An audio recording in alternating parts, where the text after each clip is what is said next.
하나님은 지금도 살아계십니다. 한번 인사하시겠습니다. 화면을 보시고 작품 하나 감상하시겠습니다. 프랑스 세브르 국립 도자기 박물관에 저런 작품이 전시되어 있습니다. 작가는 미상입니다. 그러나 제목은 있습니다. 제목이 뭘까요? 오늘 설교 제목입니다. 한번 따라 하실까요? 마르다와 마리아. 저게 제목입니다. 작가는 알 수 없지만은 저 만든 분의 그 의도를 알 수 있겠습니까? 자, 한쪽은 마르다고 한쪽은 마리아겠지요. 똑같습니까? 틀립니까? 똑같이요. 똑같은데 대칭이 되어 있습니다. 반대처럼 보이지요?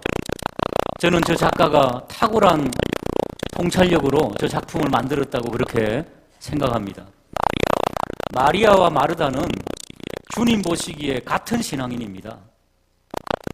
똑같은데 붙여놓으니까 좀 상대적으로 보일 뿐이죠. 똑같습니다.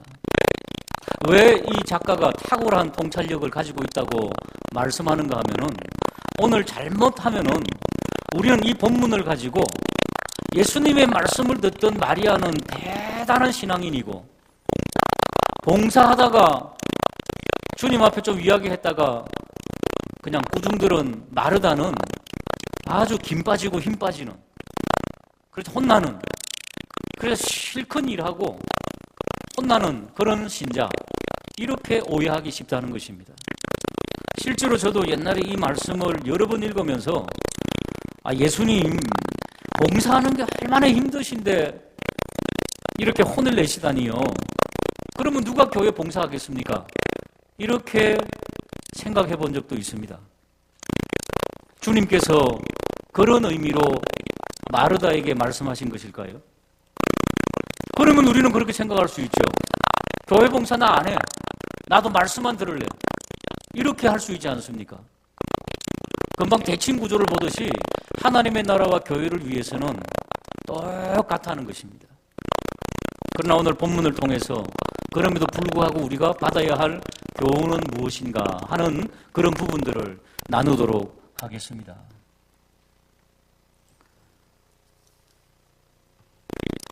우리 38절 말씀 같이 한번 읽어보겠습니다. 38절입니다. 시작.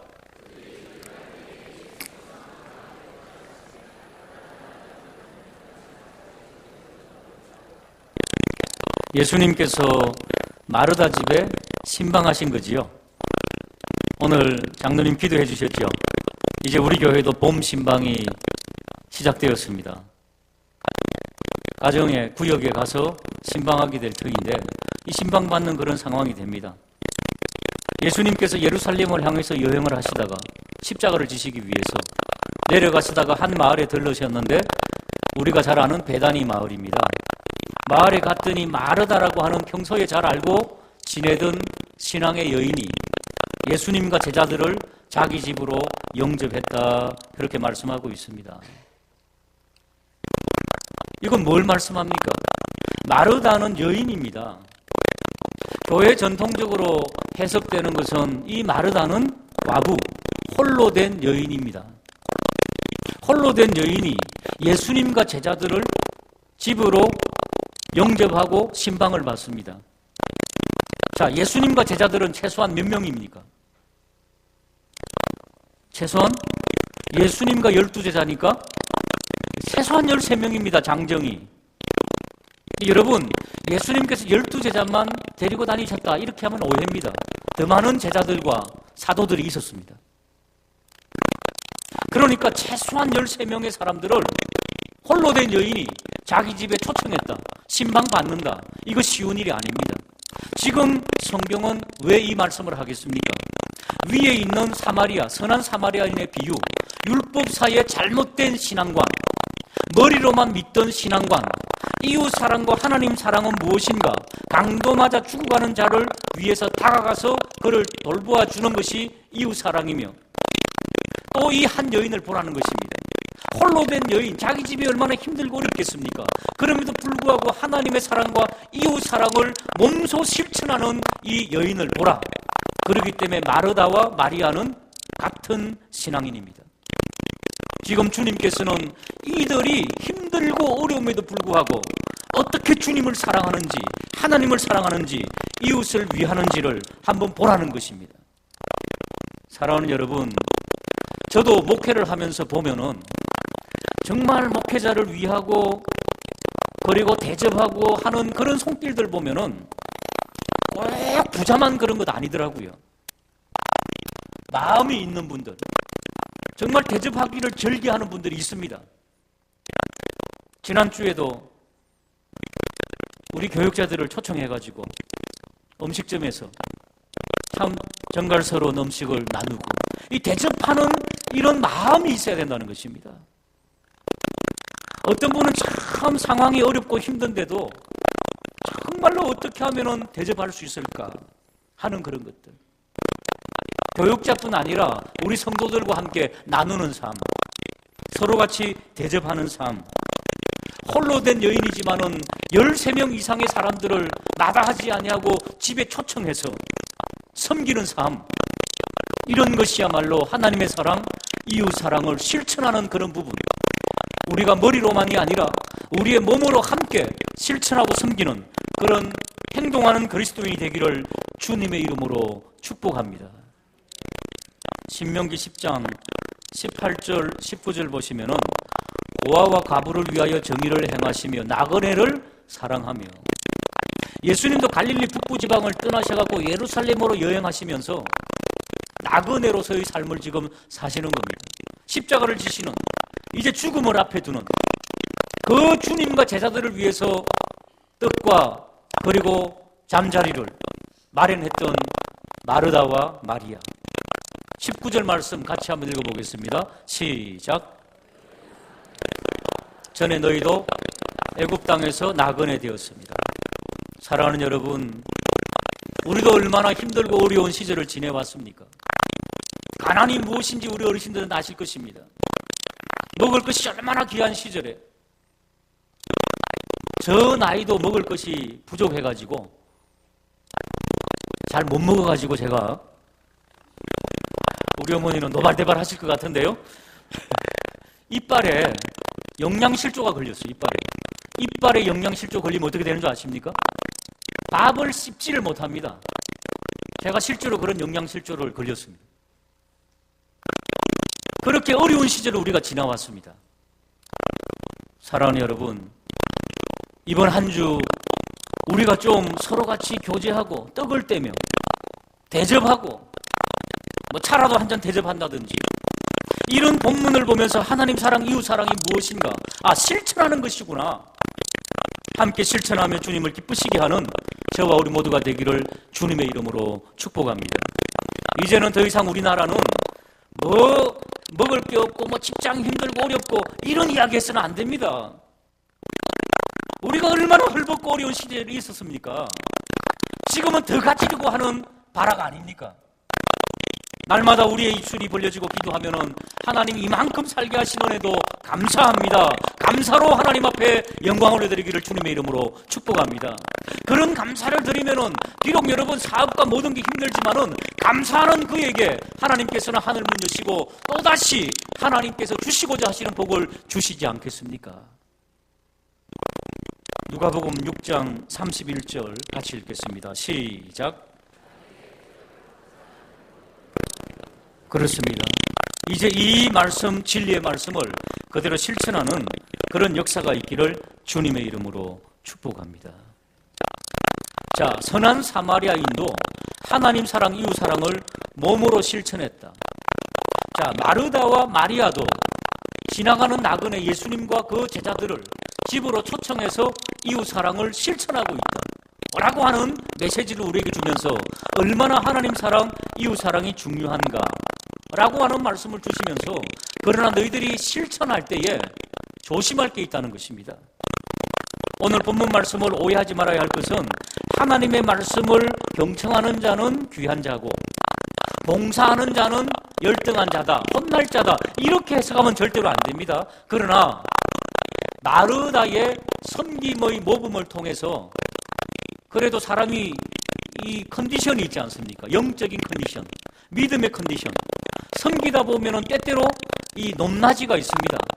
마르다가 조금 다운된 건 사실입니다. 그러니까 이런 마르다의 모습을 보면서 우리가 어떻게 섬기면은 주님께서 더 기뻐하실까 하는 부분들을 나누도록 하겠습니다. 39절, 40절 같이 읽어보겠습니다. 시작.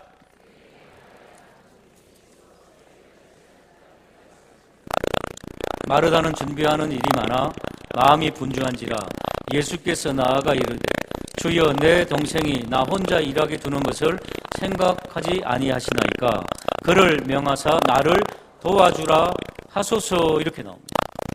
자, 동생 마리아는 언니 마르다가 볼 때 얄밉게 주님의 발치에 앉아가지고 하나님 말씀만 듣고 있습니다. 마르다는 40절에 보니까 준비하는 일이 많아. 그 준비 앞에 괄호가 있죠. 괄호 밑에 성경에 보시면은 봉사하는 일이 많아. 교회 봉사를 의미합니다. 봉사하는 일이 많아 마음이 막 분주합니다. 그런데 주님께서는 마르다에게 우중하시죠? 잔잔한 목소리로 42절에 보니까 몇 가지만 하든지 혹은 한 가지만 하든지 그것이 족하다. 마리아는 이 좋은 편을 택하였다. 조금 뉘앙스가 마리아 편을 드는 것 같지만 그렇지 않습니다. 마르다의 이 섬김의 모범을 통해서 주님도 인정하시지만은 그러나 더 잘 섬기기 위해서 주시는 격려입니다. 자, 마르다가 무엇이 약간 다운되어 있는지 한번 받아하실까요? 준비함으로 분주한 마르다. 이것은 좀 우리가 생각해 봐야 된다는 겁니다. 분주한 마르다. 마르다는 지금 13명 이상의 장정을 집에 초청하시니 얼마나 바쁘겠습니까, 솔직히. 여러분, 일손이 막 딸리고 힘듭니다. 손님 대접 안 해봤습니까? 그냥 마음이 그냥 막 분주해지는 것입니다. 하나님의 나라를 섬길 때에, 교회 생활하고 봉사할 때에 우리는 어떤 마음으로 섬기느냐? 분주하다는 것은 정리가 안 됐다는 것입니다. 그러니까 오늘 성경이 우리에게 말씀하시기를 봉사하고 주님의 교회를 섬길 때에는 마음의 정리정돈이 잘 된 이후에 하는 것이 더 효과적이고 아름답다 하는 것을 주님께서 말씀해 주고 있는 것입니다. 42절에 보니까 몇 가지만 하든지, 그것도 또 괄호가 있죠. 앞에 3이라고. 성경 밑에 보면은 한 가지, 어떤 사본에는 한 가지 되어 있는데 실제로 헬라어에는 몇 가지만 단어가 빠져 있고 한 가지만 족하니까 한 가지에 집중하고 그렇게 하는 말씀입니다. 여러분, 교회 일을 하다 보면은 이 정리가 안 되고 여러 가지 막 일들을 하다 보니 분주한 경우가 많이 있습니다. 그리고 주님은 한 가지를 원하는데 나는 내 마음대로 결정해갖고 막 10가지를 막 해드리고 싶은 이런 분들이 제 주변에도 가끔 있습니다. 이런 분들을 전문 용어로 오바이 영이 임했다, 이런 분들이 있어요. 너무 오바해가지고 그래 안 해도 되는데. 제가 우리 교회 오기 전에 섬기던 교회가 있었는데 그 교회 집사님 부부는요 얼마나 섬기기를 잘하시는지 이제 교역자는 주일날 새벽부터 오후까지 섬기다가 뒷정리하고 집에 와서 이제 좀 저녁 먹고 오후에는 좀 쉬고 그러면서 재충전해가지고 또 월요일부터 새벽 기도를 하지 않습니까? 근데 이제 집에서 저녁을 딱 먹을 때쯤 5시쯤 되면 전화가 와요. 목사님 얼마나 힘드셨어요? 맛있는 거 대접하고 싶습니다. 이래가지고 이제 나갑니다. 너무 감사하지요. 그런데 그게 매주 된다고 생각해 보십시오. 매주 붙잡혀가지고요 밤 10시까지 할렐루야 이러고 들어오면 있죠. 놀렐루야 됩니다. 정말 너무너무 감사한데, 근데 그분은 막 오바 영이 임해갖고 더 잘하고 싶은 거예요. 토요일부터 전화가 옵니다. 목사님 심신을 푸셔야 됩니다. 찜질방 같이 가지고 이래가지고 또 한 3시간 정도 주여 피할 길을 허락하여 주옵소서 하다가 일교에 왔어요. 아 너무 고맙지요. 늘 대접하고 그냥 또 절대로 목사님은 불러서는 안 되겠다 그러지 마십시오. 그런 분도 있더라는 거죠. 너무 감사하지만은 사랑하는 여러분, 이게 있죠. 오바 이형이 임하면 지금 마르다가 그런 경우라는 거죠. 분주하게 막 하면서. 또 하나 우리에게 말씀하는 것이, 한번 따라할까요? 단순한 생활. 심플 라이프라고 하는 책도 지은 신학자가 있죠. 리차드 포스터라고. 심플 라이프. 그리스도인들은 이 일들을 좀 정리해야 된다는 것입니다. 정리하고 심플하게 살아야 된다는 것입니다. 그러니까 예배, 직장, 가정, 믿지 않는 친구 전도 이렇게 딱 줄여야 된다는 것입니다. 현관 끝다고 그냥 결혼식에 뭐 장례식에 어디에 뭐에 다 가야 되는 거지요. 그러나 심플하게 딱 끊어가지고 그냥 축의금만 드릴 때는 드리고 이럴 때도 있어야 된다는 것입니다. 그리스도인들이 다 하고는 못한다는 것입니다. 사랑하는 여러분, 오늘 우리가 하나님 말씀 들으면서 우리가 혹시 분주한 마음 정리할 건 무엇일까? 주님께서도 그것을 원한다는 것입니다. 몇 가지도 중요하지만은 집중해서 할 것을 하라. 교회 봉사도 마찬가지입니다. 그러나 오늘 말씀을 다 듣고 나서 정리하시기 바랍니다. 어떤 분은 찬양대 쓰고 교사하고 위원회에다 뭐에다 임원에다 뭐 어마어마하게 늘어놓고 나중에 보니까요 다 못 해내는 그런 분들도 있습니다. 그런 분들은 정리해야 되지만은 오늘 이 말씀을 맞아 듣고 정리하시기 바랍니다. 자, 분주한 것. 우리가 하나님 안에서 정말로 하나님을 위한다면서 너무 분주하지는 않나? 그런 것들은 정리할 필요가 있다 주님께서 말씀하셨습니다. 자, 40절을 다시 한번 더 보시기 바랍니다. 준비하는 일이 많아 마음이 분주한지라 예수께서 나와 이르되, 주여, 예수께 나와 이르되, 마르다가 하는 말이죠.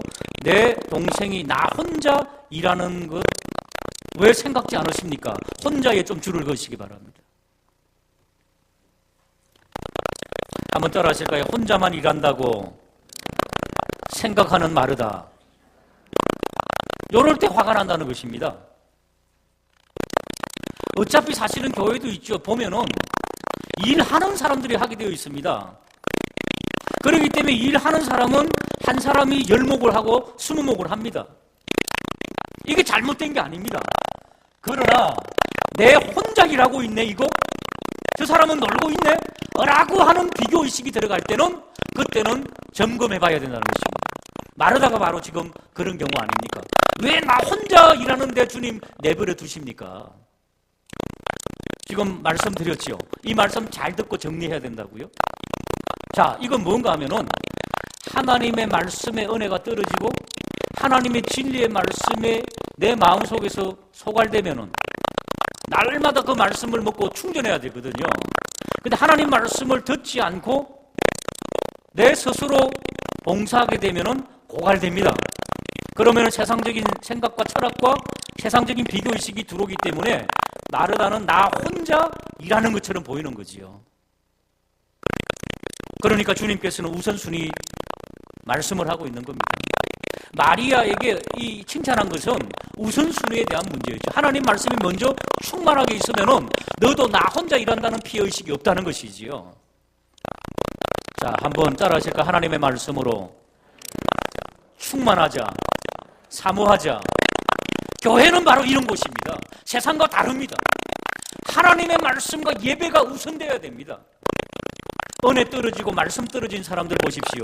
10가지를 봉사하는데 예배 자리에 없어요. 예배 자리에 와도 졸고 앉아 있어요. 은혜가 떨어져가지고. 바로 이게 문제라는 것입니다. 교회는, 하나님의 나라 일은 은혜가 먼저 충만히 넘쳐야지 기쁨으로 일할 수 있습니다. 나 혼자 일해도 지치지 않습니다. 그러니까 하나님의 말씀이 충만하고 기도가 충만한 사람은 10가지, 20가지 해도 상관없습니다. 그러나 은혜가 떨어질 때는 어떻게 하라? 일단 멈추고 은혜부터 받아라는 것입니다. 계속해서 내 삶의 패턴이 예배 시간에 은혜가 되지 않고 은혜의 말씀이 들어오지 않는데 10가지 있으면 그때는 정리해야 됩니다. 그러나 은혜 받고 다시 회복될 수 있으면 10가지 정리 안 하셔도 됩니다. 다 하실 수가 있습니다. 제가 개척할 때에 설교, 날마다 설교하죠. 새벽기도. 수요일, 금요일, 주일, 오전, 오후. 개척하는데 누가 있습니까? 혼자지요. 설교 혼자서 다 합니다. 그럼 전도는 누가 하느냐? 몇몇 교인들 데리고 전도 하루 종일 하러 다닙니다. 해 있을 때. 그런데 왜 고갈되지 않았는가? 은혜가 막 넘치는 겁니다. 넘치는 것. 공휴일이 되면은 놀러 가는 게 어디 있습니까? 아들아이 데리고 아파트 단지를 싸그리다 그냥 전도지 꽂고 붙이고. 그런데 왜 고갈되지 않는가? 와, 전도지 천장 뿌리고 막 붙이고 복음을 나누었는데 그 다음 주일날 한 명이 찾아왔습니다. 너무너무 기쁜 겁니다. 여러분, 지하 예배당에 영혼 한 명이 찾아왔다는 그 기쁨. 야, 이거 되네? 막 신문에 있죠. 말씀 묵상 세미나 해가지고 딱 뿌렸는데 또 한 명이 또 찾아왔습니다. 또 한 명이 찾아왔습니다. 근데 가만히 보니까 다 문제가 어마어마한 사람들만 찾아오더라고요. 사업이 망하고 뭐 지금 엄청난 부부의 문제가 있고 뭐 이런 사람들. 그래도 어쨌든 왔잖아요. 얼마나 감사한지. 아, 이렇게 사역하니까 막 영혼을 채워주고 막 말씀을 나누게 하고 막 매일매일 말씀을 읽지 않으면 전할 수 없으니까 막 하고 이러니까 은혜가 고갈되지 않으니까 충만하게 되더라는 거지요. 그때 알았습니다. 하나님의 말씀의 샘이 솟아나면은 지치지 않는다. 혹 여러분, 내가 지금 지쳐있다 생각하면은 은혜를 사모하고 말씀을 사모하고 기도 자리에 앉아서 주님과 교제하는 그런 역사가 있기를 주님의 이름으로 축복합니다. 그러면 섭섭하지 않습니다. 내 혼자라고 하는 거 없습니다. 죄송합니다. 우리 고봉성 권사님, 김옥자 권사님 지금까지도 봉사하고 있는데요. 봉사 좀 어느 정도 하고 나서 주일날 한번 와보십시오. 올라오셔가지고 저 뒤에서 성경책 읽고 있어요. 하나님 말씀 쫙 읽고 기도하는 어르신들. 그러면은 아무리 섭섭하고 힘든 일이 있어도 고갈되지 않는다는 것입니다, 여러분. 우리 함께 하나님의 전을 봉사하며 하나님의 나라를 섬길 때에 하나님의 말씀이 동기가 되고 하나님의 말씀이 역사가 되어서 지치지 아니하는 우리 모든 에일교회가 되기를 주님의 이름으로 축복합니다. 40절 계속 보시면은 주여 내 동생이 나 혼자 일하게 두는 것을 생각지 아니하시나이까. 자, 한번 따라 하실까요? 자기 생각만 주장하는 마르다. 지금 누구까지 가르치려 합니까? 예수님까지. 예수님 왜 생각이 없습니까? 이거 아닙니까? 어떤 여자 성도님은 그러더라고요. 예수님도 결혼을 안 해보니까 집안일을 모르는 거예요. 뭐 이러는 거 있죠. 주님을 가르치려고 하는 거예요. 사랑하는 여러분, 그리스도인은 무엇입니까? 그리스도인은 주님을 따르는 사람입니다. 주인님 하면서 주님. 그리스도를 따르는 사람이 뒤에서 내 생각대로 되지 않는다고 예수님 이렇게 하셔야 됩니다 라고 하면 안 된다는 것입니다. 한번 따라 하실 거. 말씀이 인도하면 말씀 따라 가는 것이다. 이게 교회입니다, 여러분. 예수님 생각대로 하는 겁니다. 못마땅해도. 예수님 생각이 무엇입니까? 교회 생각입니다. 교회 생각. 왜? 교회는 예수님의 대행체니까. 그런데 내 생각대로 안 되니까 딱 선을 그어버리는 거예요. 사랑하는 여러분, 하나님의 교회에 순종하면 복이 될 줄로 믿으시기를 주님의 이름으로 축복합니다. 실수할 수 있지요. 실수할 수 있으면 주님께서 다 나중에 처리하십니다. 걱정하지 마시고. 많은 성도님들이 요게 안 됩니다, 여러분. 자기 마음속에 나는 어떻게 교회 생활할 건가 선을 딱 긋습니다. 내 생각, 주님 생각하고 상관없이 나는 믿음이 이 정도니까 예배 생활 요만큼, 교회 너무 깊이 빠지면 안 돼. 이런 것을 가지고 있습니다. 사랑하는 여러분, 내가 선을 긋지 말고 주님이 선을 그을 수 있도록 주님이 무엇을 원하시는지 거기에 따라 순응하는 그런 역사가 있기를 주님의 이름으로 축복합니다. 한번 받아주실까요? 주님의 마음을 읽자. 지금 주님 어떤 마음이시겠습니까? 주님은 지금 십자가를 앞에 두고 죽으러 가시는 겁니다. 죽음을 앞둔 주님입니다. 여러분, 죽음을 앞둔 사람이, 물론 세상 사람들은 내일 죽으면 실컷 먹어 배 터져 죽자 이러고 할 수도 있습니다. 그러니까 주님이 그런 심정이겠습니까? 온 인류와 우리 죄인들을 위해서 십자가를 지실 그 죽음을 앞에 두고 겟세마네 동산에서 땀이 빗방울처럼 나오는, 그게 문학적인 표현이 아닙니다. 의사에게 물어보십시오. 사람의 스트레스가 심하면은, 극도로 심해지면은 이 이마에서 실핏줄이 터져갖고 피가 나오는 거예요. 땀이 안 나오고. 그러니까 주님은 겟세마네 동산에서 땀이 핏방울처럼 흘렸다는 것은 실지예요, 실지. 그만큼 스트레스가 심했다는 것입니다. 죽음을 앞에 두고. 그런 주님께서 음식이 뭐가 즐겁겠습니까? 마리아는 주님을 대접하는 가장 귀한 방법을 알았다는 거지요. 주님의 말씀을 경청하는 것. 마리아가 게을러서가 아니었다는 겁니다. 일하기 싫어서 나는 주님의 턱 밑에서 말씀 듣는다, 그게 아니라는 것입니다. 주님의 마음을 읽으니까 주님의 그 고뇌하는 심정을 듣고 싶은, 아니 들어주는 그런, 주님을 가장 대접하는 것이 이것이다. 이 상황에서는 교회 봉사가 잘못됐고 그게 아니라는 것입니다. 지금 상황에서는 주님의 말씀을 청종하는 것, 그것이 바로 마리아의 택함이었다는 겁니다. 선택이었다는 것입니다. 사랑하는 여러분, 주님께서 지금 나를 향해서, 우리를 향해서 무엇을 원하실까? 나는 무엇 때문에 지금 이렇게 분주한가? 혹 나는 정리할 것들은 없는가? 하나님의 은혜와 말씀은 고갈되지 않았는가? 깊이 돌아보고 묵상하며 한 주 동안 하나님 사랑, 이웃 사랑을 실천하며 주님의 말씀으로 충만한 저와 우리 모든 교우들이 되시기를 주님의 이름으로 축복합니다. 기도하겠습니다.